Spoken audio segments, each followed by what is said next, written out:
Hi everyone, my name is Riley Sullivan and I'm here to talk to you about my poem, Watch. So the inspiration behind the poem is I wanted a watch for prom. I had saved up some money to buy one for myself, and it just so happens I got this bad boy. It is the Relic gunmetal, and it is quite possibly the worst watch I own. And the second inspiration behind this, I didn't put a picture of it up there because I want you to try and see it for yourself, is the Rolex Explorer 2.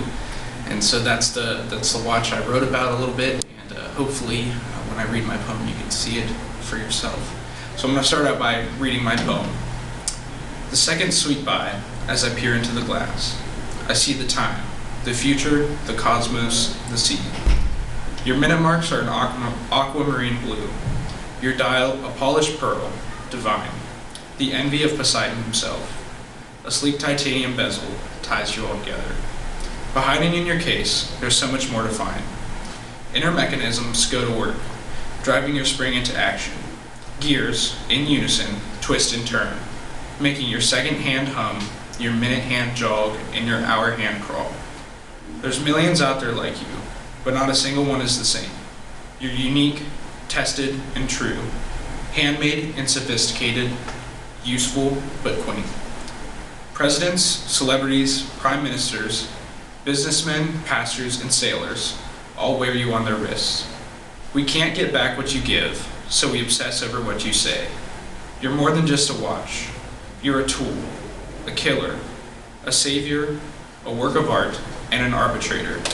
You are time. It's amazing how something so small, so seemingly insignificant, could truly rule the world. So going on with that, I had some other inspirations in my poem. Edgar Allan Poe, he's very famous. He's most famous for The Raven. He uses a lot of alliterations, personification, and imagery. One example of that is While I Ponder, Weak and Weary. That's an alliteration. And then he gives human traits to a bird in The Raven, which I really like. I enjoy giving human traits to what I'm writing about. Other inspiration, Langston Hughes. He used a lot of alliteration. That's seen in Harlem and the Weary Blues. And what I wanted to capture with my poem was I wanted the reader to picture a watch for themselves and have some fun reading it. So they were able to use some nice word flow and, basically make the watch come alive. Another thing I wanted to capture is there's millions and millions of watches on the face of this planet, and I wanted to know, what are you seeing when you're reading this? And a lot of people don't understand the true significance or importance of watches, so I wanted to capture that as well. As I said before, some of the techniques I use: imagery, alliteration, rhythm, personification.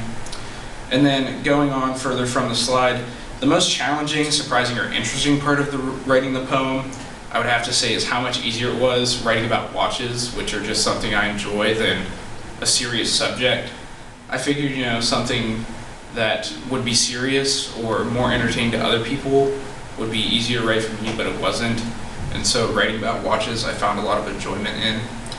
And it's also really hard to write about a watch I don't own. So a Rolex Explorer 2 is obviously very expensive, but it's something I hope to own one day. And not having it in the flesh and being able to hold it and see everything, feel everything, it's a little bit harder to write about. And then finally, some editing struggles I had were in the second stanza. It ends with a sleek titanium bezel, holds you all together, ties you all together. But I wanted it to flow a little bit more. I just am having a lot of trouble making that line connect. But overall, I really enjoyed writing the poem. It was a lot easier to write than I expected it to be, and I appreciate all of your time. So thank you.